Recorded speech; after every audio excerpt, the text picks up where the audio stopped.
I get to watch it all the way. So, I get to watch with you guys.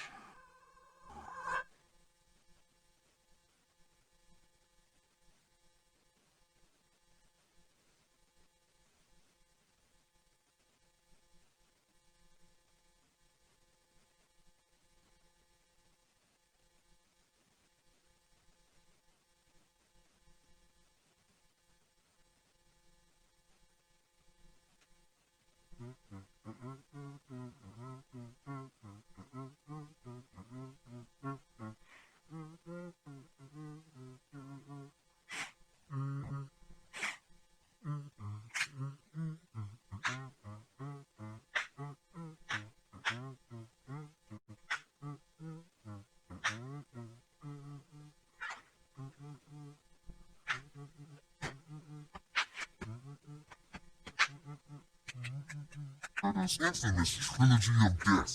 No snow. I don't know. Let's go.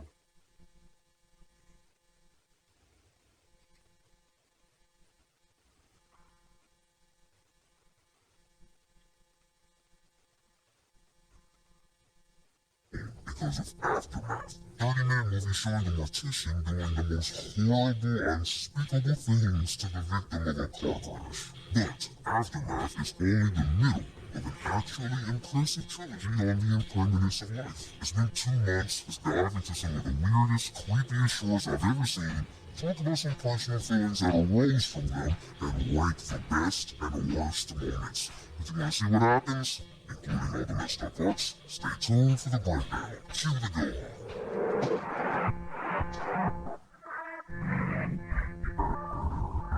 This was released first in 1990. This is the shortest one, 8 minutes long. You can poop in this gun. An American high school. You can tell because everybody looks 30. What's wrong, lady? You never seen someone study $1 before while thinking about life and death? Nosy ass. She just want that dollar. Who's that? Matt Murdock? Let's kick them holes off. It's class time. Damn, dude, did you even try? I know I didn't. Our main character here snoozes off, suddenly realizing that everybody is frozen. Time itself has frozen. But you can clearly see some of them moving a little bit, but that's alright. What would y'all do if time was frozen like this? Criminal acts, I bet. With time frozen, he looks at the overall grade sheet of everyone in class. He also can't leave the classroom. Honestly, the sounds you hear are what really give feeling to this movie.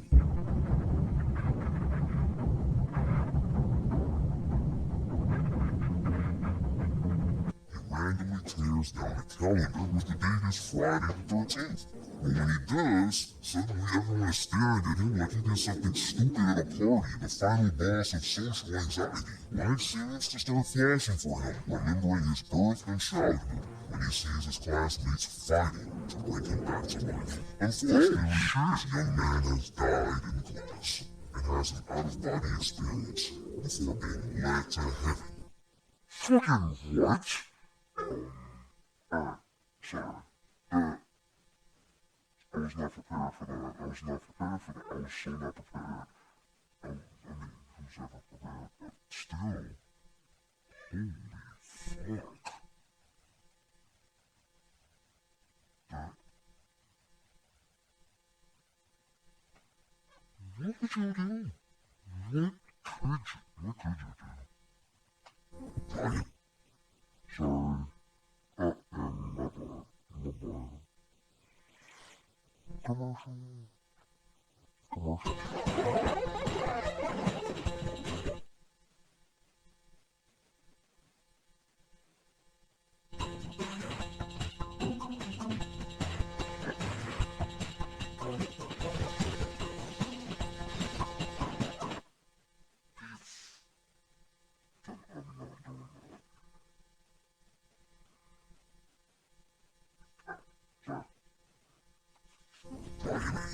And now, time for the 30-minute short that gave me nightmares.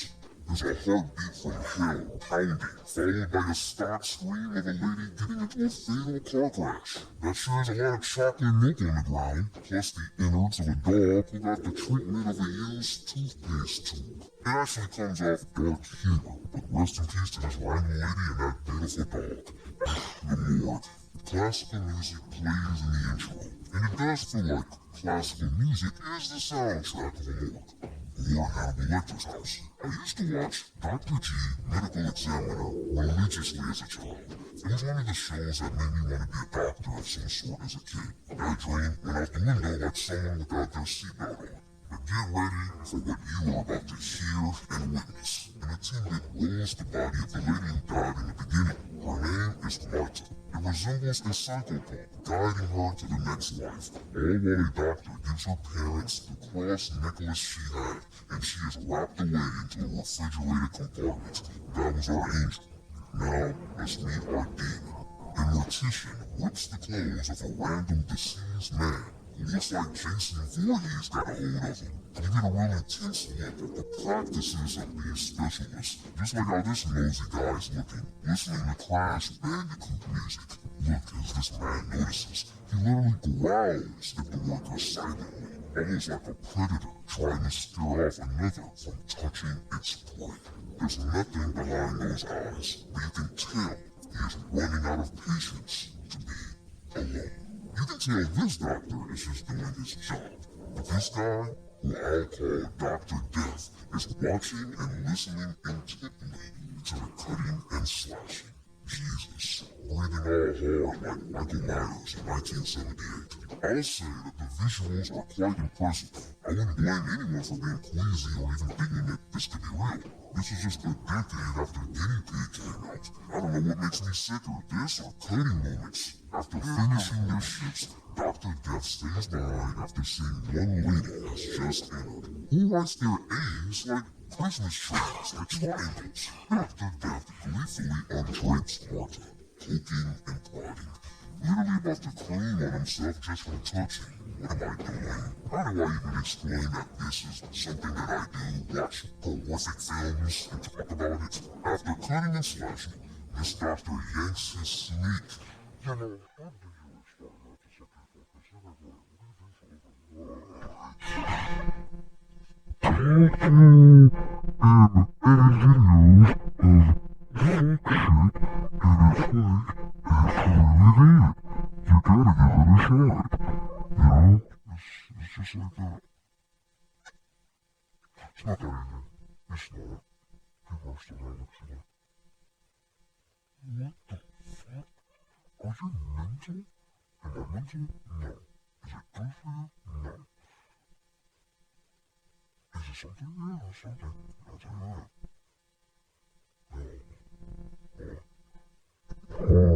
Let me say something. Yeah, every single one of these, I usually have something on the background. What am I going to turn it on into? What the fuck? Don't tell me they're making a new Flash. Oh,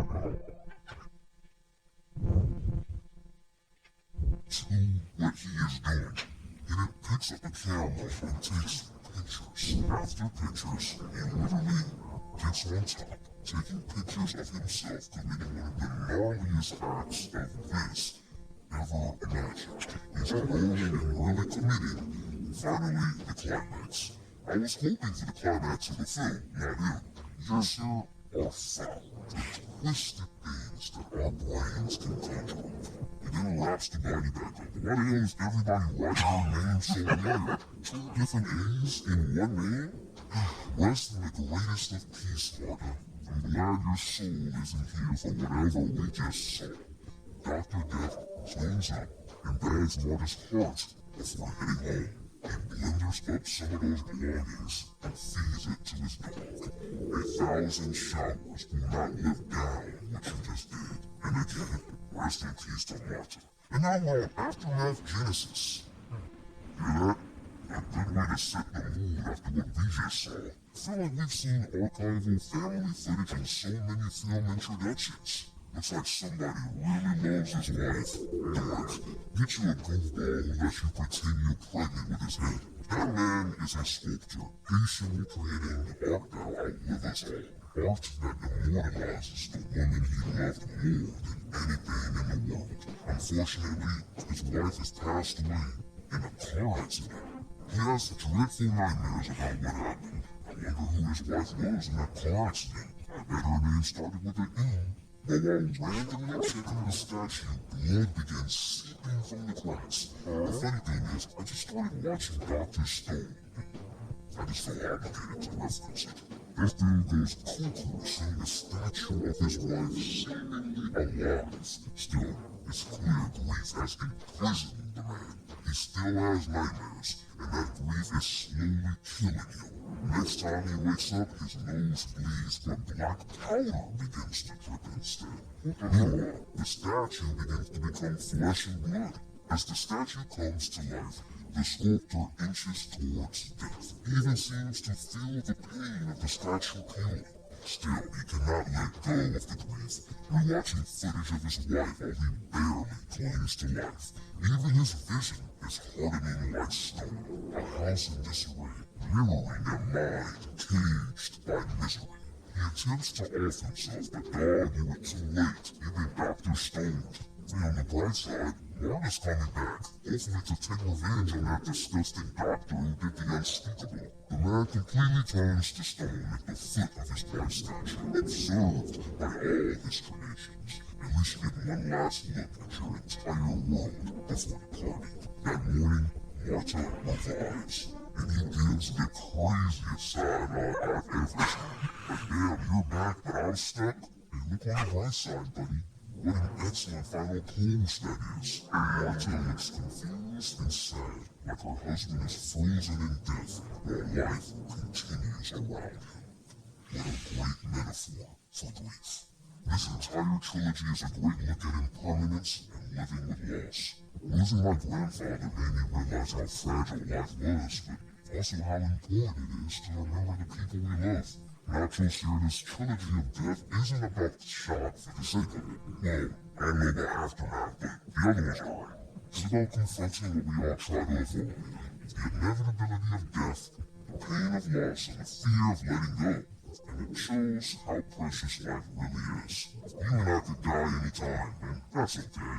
Live and love despite that, and you will regret nothing. The most disturbing moment is clearly what Dr. Death was doing. Ew, I'm sorry to remind you, yuck, just horrible. Most enjoyed moment was the ending of Genesis. Sad, yes, but it's a great lesson to not let grief, obsession, and control capture your life. If you like this short film, Cutting Moments is waiting on you. Other than Aftermath, Cutting Moments is just vile goodness. If you like this video, hit the like button and subscribe. Just...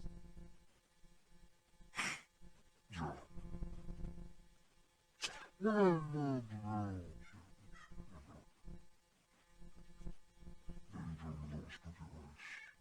he is right though. There's stuff for all of us. I didn't know it was gonna be like that. I just knew he had any video like this. It's pretty heartwarming when he does things like this. That's another reason why I actually like watching his stuff. Because he has a different perspective on different things. I like it.